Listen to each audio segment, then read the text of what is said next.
Greetings, friends. I am Ian McKenzie here, host of The Mythic Masculine, and I'm here with a special episode with a journalist, Daniel Waite Penny, who created Non-Toxic, which is, I guess, a podcast and an inquiry into men, sustainability, and climate. We have been in touch a couple years ago. I was actually interviewed by Daniel in his series, which looked at, I guess, the manosphere and also the history of the mythopoetic men's lineage, of which I consider myself a part of. And he's recently been up to, I guess, a collaboration. There we go. Collaboration around these themes that link, I suppose we'll hear about it in a second, but the link between masculinity and the sort of unwillingness to grapple meaningfully with the climate crisis. I'm here with Daniel. I'm going to read a little bit of the series, which, as of this recording being published, the series should be out. And so you can check it out as well after this. And here's a little boilerplate of why I was actually interested to jump into this conversation with Daniel. So you've heard it from cable news pundits and Democratic strategists and your favorite YouTuber. Young men swung the US election for Trump. And understanding what's driving the manosphere and how to reach the young men in its grips is on everyone's mind right now. But we're zooming in on a different corner of it, the intersection between male grievance culture and climate denial. Why are men less likely than women to believe in climate change or take personal or political actions against it? What does their reluctance to deal with the climate crisis have to do with men's shift to the right in general? And what can be done to reverse it? Daniel, welcome. Good to chat with you about this. Hi, Ian. Thanks so much for having me on the show. And so you've sounds like you've gone deep and you've come back with, some insights into this question. And I wonder, maybe just starting there, what drew you to want to do a deep dive into this territory? Sure. I've been a journalist and a cultural critic for about 10 years, and I'd written on the far right before, and then I had kind of wandered in the wilderness, and I was writing a lot about fashion, actually, Okay. and art and other things, but just kind of interested in visual and material culture and what I thought it was saying at the time. And I was finding myself more and more interested in writing about sustainability. And I was getting a lot of pushback from editors, especially at men's magazines, about covering anything having to do with sustainability. And I found that very frustrating. And I thought, essentially, their reasoning was men aren't interested. It's not manly, And it's not, it's, yeah, or apparently. just that, like, there's no audience for it. And I thought that can't possibly be true.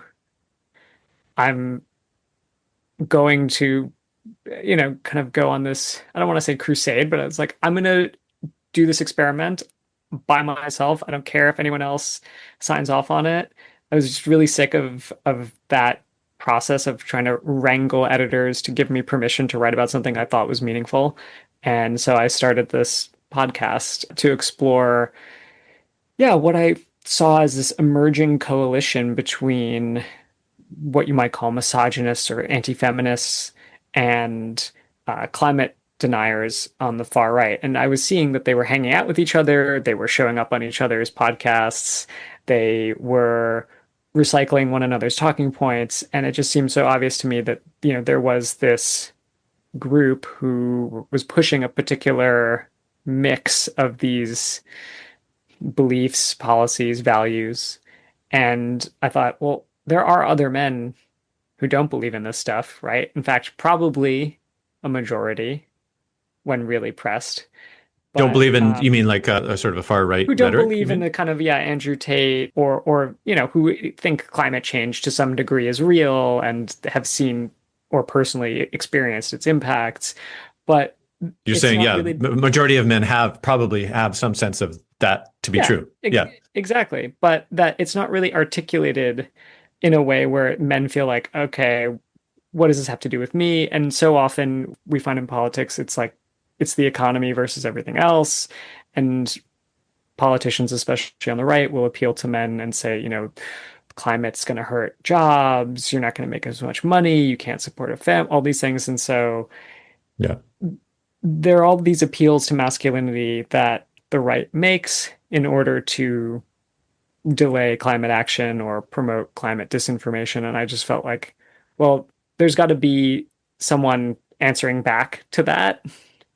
I suppose, you know, and also just like how does this all work? Before I even get to the like how do we fix it? Like let's Mhm. understand why is this so effective? And why is it that we've been living in a culture that seems to intertwine these two seemingly unrelated strands into one very effective movement? Mm. And so, what did you discover? What did I discover? Well, I would say I'm At still in least, the yeah. process With of that question, I discovery. suppose, yeah. Like the first phase, because I know I have the episode guideline here, which I know might have shifted a bit, but this idea of the testosterone pipeline or this link between a kind of I mean I might surmise a kind of I don't know, brash or egoic domination based masculinity, which Trump recently announced. I mean, this is early July. This is recorded that he would have a UFC fight on the White House lawn, right, or something like that. And to me, again, Hmm. it's totally hitting, I think, what you're talking about here, like this kind of bravado masculinity, which seems again counter to the kind of sensitivity or humility required to actually understand the vast consequence of climate chaos and all the rest and all the decisions that lead up to it. So, yeah, curious. Absolutely. I mean, one of the things that we found was that in the late 80s and early 1990s, climate was really becoming a major issue, and there was popular consensus that governments needed to step in to regulate corporations in order to make changes because people were concerned about the threat of global warming. You had the Rio Earth Summit in the early 1990s, but also just before that, there had been the big fight to regulate the chemicals that were tearing a hole in the ozone layer. And there was Mm, just broadly this sense that like governments were facing pressure from people and they needed to step up, and maybe there would even be an international agreement in order to do it like there was to protect the ozone layer. And not surprisingly, fossil fuel companies were very concerned about this. Jim Hansen was a NASA scientist. He had testified in Congress and said, the effects of global warming are here. And Time magazine had done like a cover with the earth on fire. There was just all of this kind of stuff happening and people were talking about it. So a bunch of coal companies came together and developed a public relations plan. They created this front group called ICE, not to be confused with the ICE oh, that we know now. They had a few different acronyms that they were experimenting with. It was like Citizens for the mm, Environment, I think was the final oh, version. yeah. But basically, it was a front group for coal, and they did a bunch of research on messaging and who would be most effective for them to target. And in their research, they discovered that men, specifically older or middle-aged and more conservative males, white males especially, without a college degree, were going to be the most receptive to their anti-climate change messaging. And they created a whole campaign. There were a bunch of advertisements in newspapers and on radios. There was, one you may have seen. It's like, who told you the world's falling down, chicken, or who told you the sky is falling, Chicken Little, and had Mm. like a picture of Oh, the I earth. And vaguely remember that actually. Yeah. yeah, that was part of the ICE campaign. And all of this got blown up. There was an expose in the mid 90s about this campaign and it sort of fell apart. But it really set the playbook for the world we're still living in now, basically, where fossil fuel companies and the advertising agencies and all of the rest decided like this is the group that we need to be hitting with our messaging. And yeah, they've never really stopped. Hmm. Just how does it dovetail then into like you're saying that they identified that older white males tend to be, or conservative white males tend to be more willing to kind of take on the messaging. So there has to be something that is already kind of receptive to that Sure. idea, right? And so that's where I get curious too. And then how is that morphed into the linking with the manosphere, which has a similar quality of, again, I might surmise like this idea of the intern or the dominance, right? Like being in charge or being on top, and the idea of submitting to, I mean, governmental intervention or giving up privilege or these kind of things is kind of like Never, right? Like they sort of fit together well in some sense. So maybe I'd love to hear you speak more about Absolutely. that. Yeah, I think, I mentioned the ICE campaign just to show that it's not just like the ideas that line up, but it's like real Deliberately deliberate constructed, yeah. strategy on the part of fossil fuel interests. But for sure, I mean, what they were picking up on something that was already there, and they were kind of exacerbating it and sort of making it a more powerful vector for their influence. But for sure, this alignment between what we might call toxic masculinity or hegemonic masculinity and environmental destruction or extraction, like this goes back to, you could say the Enlightenment, to, certain political theorists like John Locke, who was really key in conceptualizing private property, or economists like Adam Smith, who had ideas about, the free gifts of Mother Nature and how Mm. useful those were in a Hmm. productive economy. You had obviously like certain theological concepts developing during this time around the idea of dominion, and that man has dominion over the earth and all the creatures on it as well as women. That's very important. Yeah, So there are yeah. plenty of different accounts about this relationship that certainly go back to way before climate change was on anyone's minds. Hmm. But those all of these, you could say, cultural, social, economic forces, yeah, have continued to play an important role in how we relate to nature and how we understand nature as being kind of a gendered space. It's Hmm. often described as, Mother Nature. Nature is often feminized in our language, and then sort of humanity, the realm of culture, action, science is masculinized, in Yeah, opposition to it. And we continue to live in a world shaped by those ideas. yeah. Well, it makes me think also that this is where the left, I think, maybe has failed pretty consistently of late, which is to give young men in particular a sense of meaningful participation in a greater story, right? Like Yeah. a greater cosmology. And I see the languaging, of course, around, even MAGA, of course, Make America Great Again. I mean, it has a visionary kind of bold, you know, There's a uh, project. yeah, there's a project that if you can feel part of something, right? Where I think the left so often has, also because of the woke languaging ideology around essentially, particularly white men, right, are the worst of the worst, and everything's your fault, and you just need to Guilty. shut up. Guilty. But yeah, exactly, so it's like everything's your fault. You're the worst. Shut up. It's not your turn anymore. Just any kind of resistance you have to it is just more of your privilege and more of your toxicity. And so it's understandable, right? If young men are like, well, this doesn't feel good to be in this camp, and over there they're like, I mean, I saw even on the Trump's campaign, it's like America's back, baby, or something like that, right? Like there's this like, yeah, you feel like you want to, as a young man who's like, which camp do I feel more powerful in? Do I feel meaningful participation in? Right or wrong, it's like that's the camp for a lot of these young guys, I think, right? That are like, I'm going over Absolutely. this way. So the left's inability to really craft a meaningful invitation, right, into a sense of, again, like purpose and just value in a way, right? Nobility, I think, is a huge piece of it. And so it's clear the right has like captured the imaginations in that way. And I think the left is now scrambling a bit to say, okay, where did it go? Because I hear like you're saying, particularly even in the 90s, right? When that first consciousness was coming in of like, oh wow, we're really affecting our entire biosphere and there's real consequence here. I feel even then, I was born in '81, so I was really, youngish in like the late '80s, early '90s. But I Sure. remember a kind of like there was like this grand sense of like participation in a greater project of meaning, right? Like Yeah. we're the generation that can really write a new chapter of of And of and unity and some of that was greenwashing, like recycle.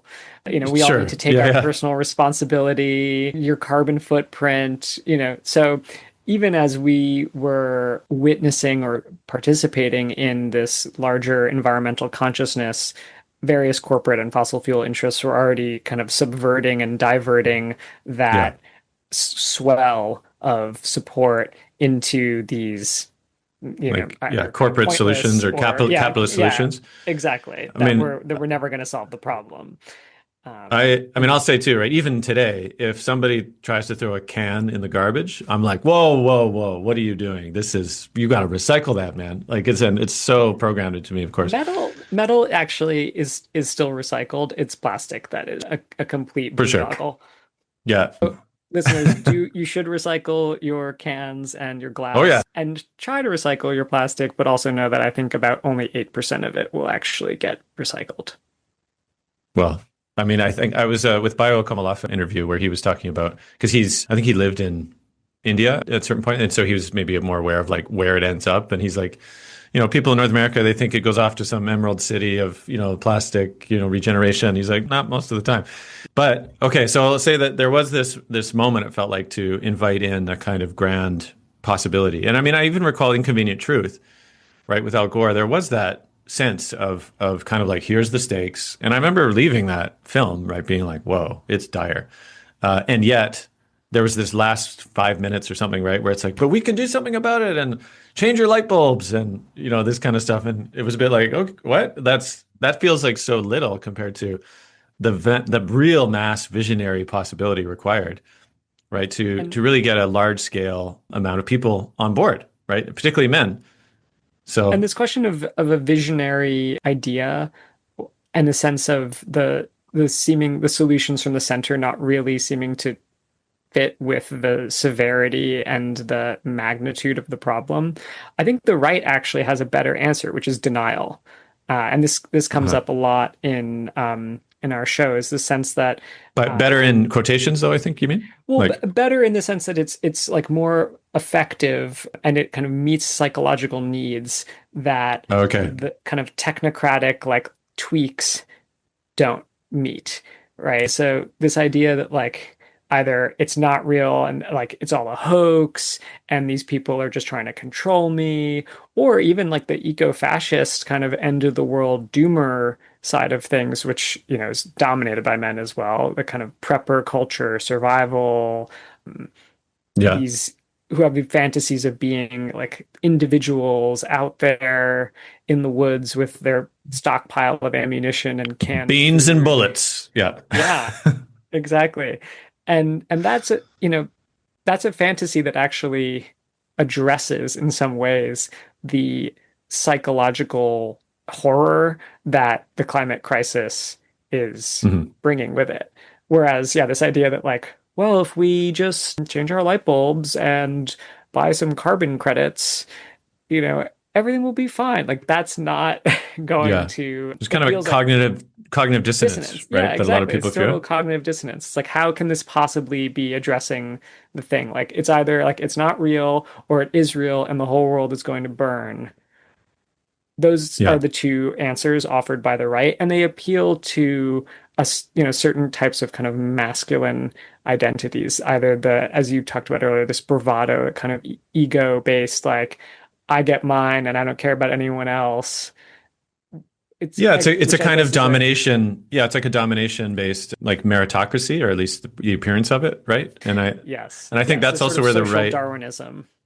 Yeah, I mean, I think this is where the right is also bizarrely like how billionaires can appeal to, people of low means is like they actually because they can aspire to be the billionaires.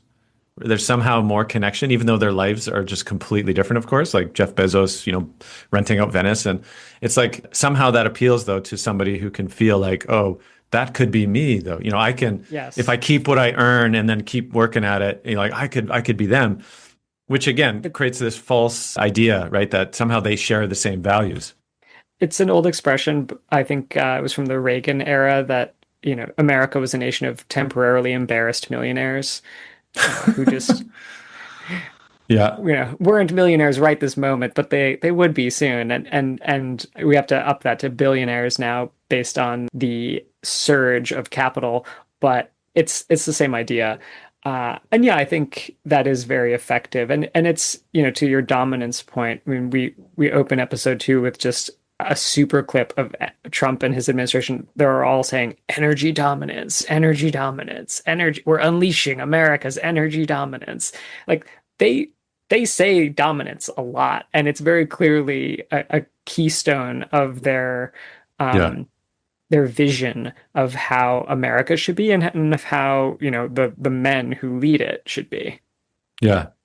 Well, again, this is why I think it's very, I don't know, it's not accidental. It follows the rhetoric and the understanding of what does it mean to be powerful. Like Josh Fry in his Emerald podcast, which you might have heard now and again, he has an episode on power. But Mm. he says there's the obvious powers, which are kind of what I think we're speaking to here, which is the power to dominate. But that's actually just one version and actually kind of an obvious, in many ways, low level of power when you compare it to, he would say, like the power of nature herself or itself, to do what it does. But there's this illusion that the power to manipulate and force and coerce is somehow more powerful because in some ways, right, with a narrow perspective, it is. And so a masculinity that is based on this dominance hierarchy and kind of magnified up to what we see now with the government, there's very little about real relationship, right? And I mean, Trump's like the archetype of this, right? The art of the deal is really kind of It's all about transactions. exactly transactions and kind of like get what I'm almost thinking of Wolf of Wall Street, right? That same imagery, which is all about domination. And, can you get more than the thing is worth? Then that's a win, right? But it's a very extractive and kind of anti-relational understanding, which again, it's no surprise that we're seeing it now, again, unleashed en masse with a masculinity that is kind of stuck with that understanding of that's what masculinity is, right? To win in the dominance hierarchy. So I'm curious for you, what do you see then? And I mean, again, people can check out the whole series, but it sounds like you're kind of arriving somewhere perhaps of Sure. what can we do about it? Or at least what do you see as some maybe narrative pathways actually to redirect what is a real need, I should say, right? This is the part about, men in particular need to feel part of something, I think, right? They want to feel meaningful. They want to feel like they can participate. And in the absence of meaningful narratives and cosmologies, of course, the Tates and the Trumps will they'll fill the gap easily, right? So not They addressing have it good is not an issue. stories. Yeah, They have exactly. great stories. So yeah, the left needs to be able to articulate its own set of narratives that appeal to, I would say, our higher values, maybe, and not just our basest instincts. Yes. So, what are some of them? I think there are a few. There's not going to be a silver bullet.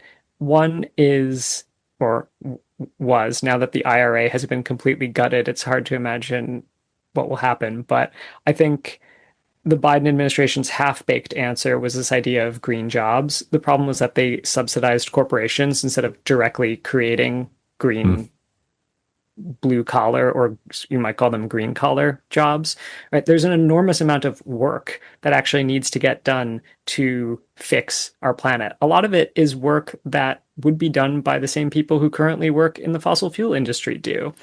I'm not saying carbon capture is amazing. In fact, there are a ton of problems with it, but it's like literally the same technology.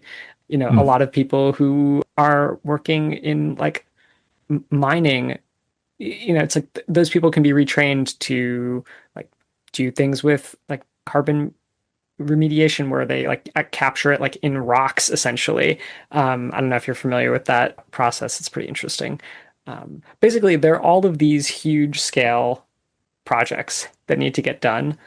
A lot of them will require workers with the set of skills that currently are being deployed to pump more oil out of the ground or more gas. And I think that was one possibility. It's hard to imagine what will happen now because all of this money has been yanked out. And so investments that would have been paying off don't seem to be. At the same time, I want to also add a caveat that like there were all of these states, especially red states, where these investments were happening, and voters still voted for Trump anyway. So that story Mhm. about the relationship between, men having a purpose and making that purpose be like fixing the planet, that never came across or it didn't connect with enough voters in the US. Absolutely.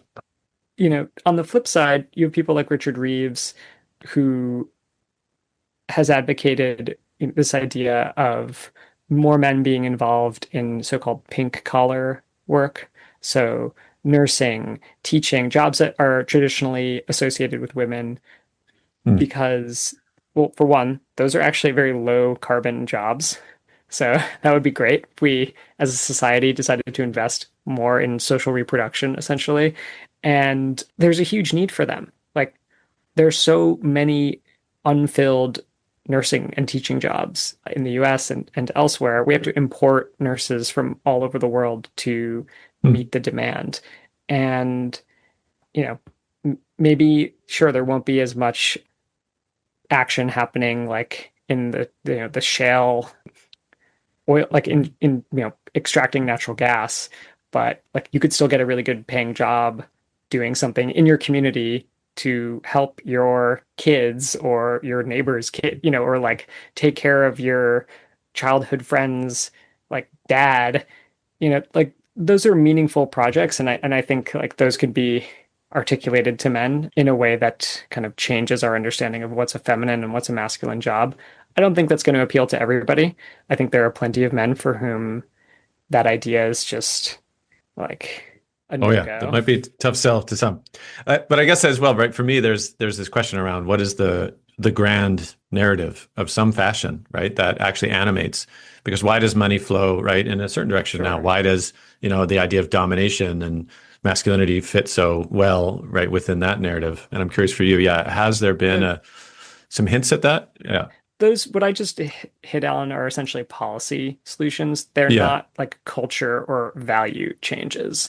I think, yeah, that's a bigger question in a way. For me, I had an interesting interview a while ago with Paul Poundsland, who is a lawyer in the UK, and he's involved in Right to Roam, which is this organization that advocates for Uh-huh. people being able to have access to countryside and have it be illegally closed off. They have a different system in the UK where people are even allowed to cross other people's property.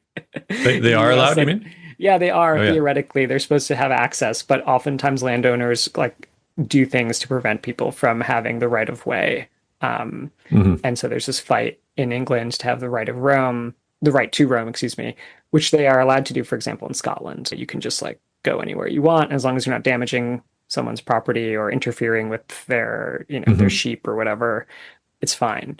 Um, and he is he's just a really interesting guy to me because I was talking to him a bit about his masculinity and how he understands it in relationship to his work, and he was saying, it's like I think of myself as like a protector.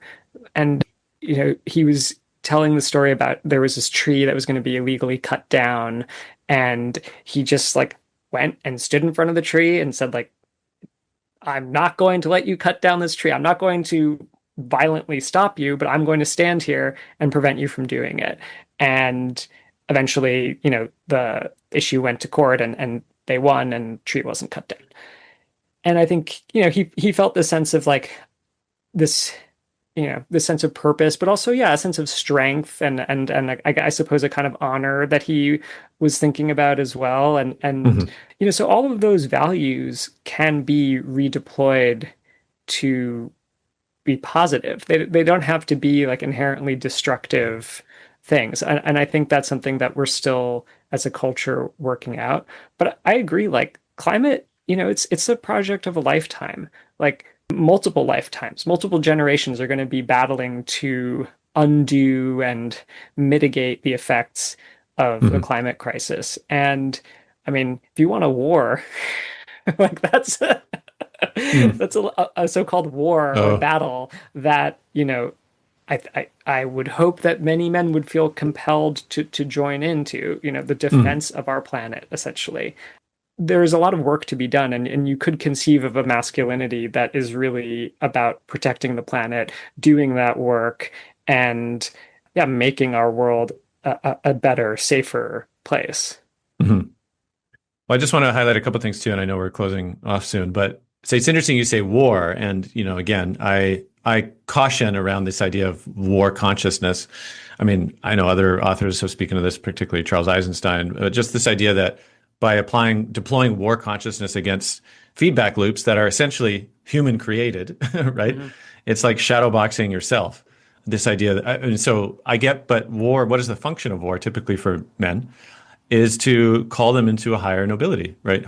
Like heroic sacrifice and yeah, protection.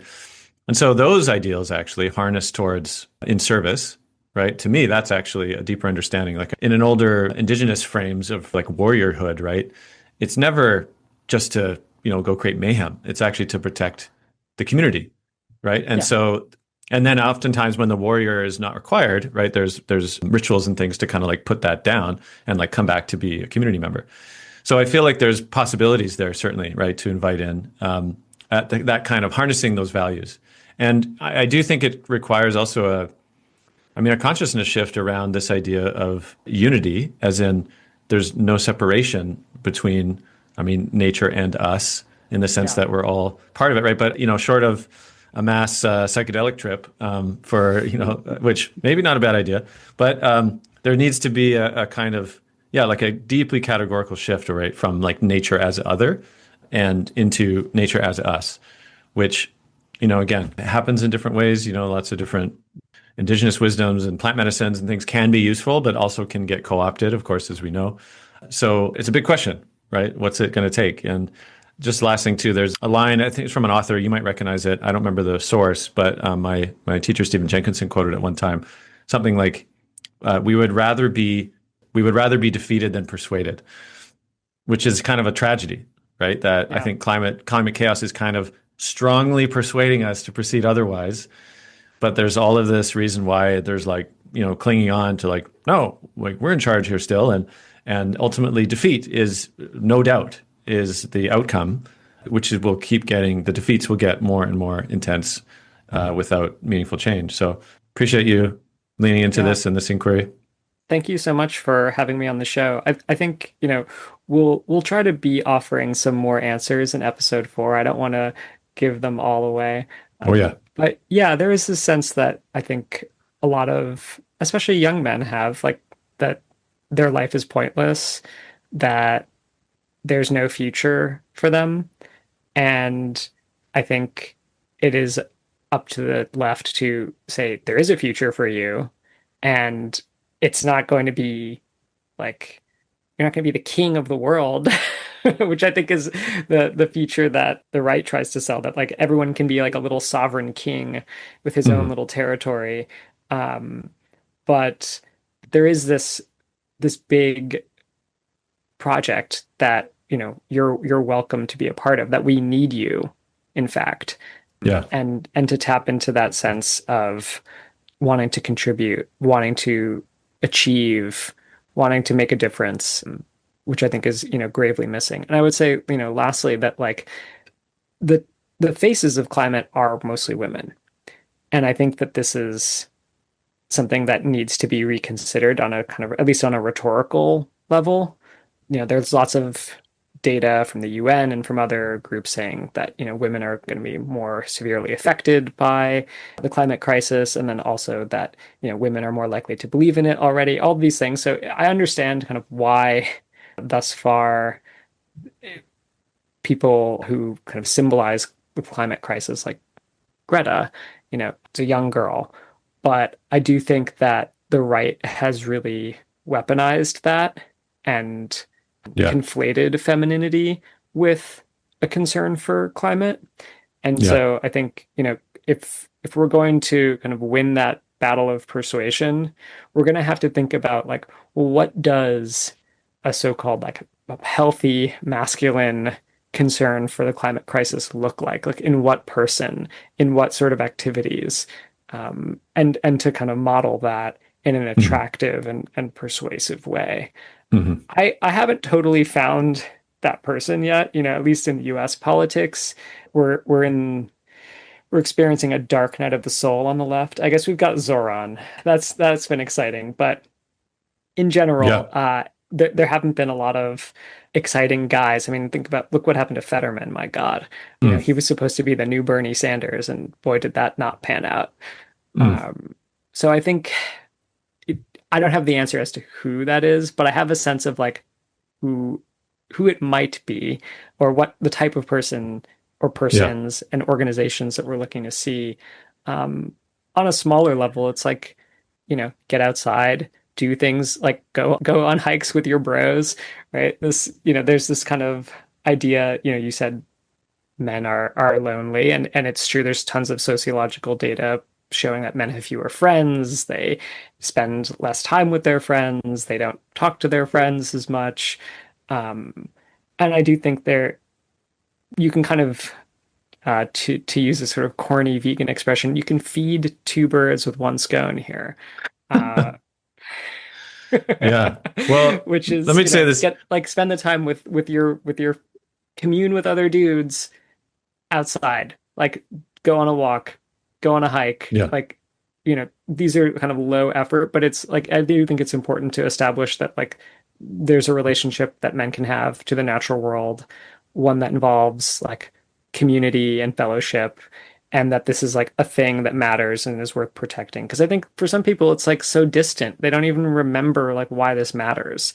And Yeah. you need to know why to care on a personal Yeah. level. Yeah. Well, thanks for that too. And I'll say so much of the effort that I do with my in-person events with my collaborator, Deas, is that it's actually awakening to awe again.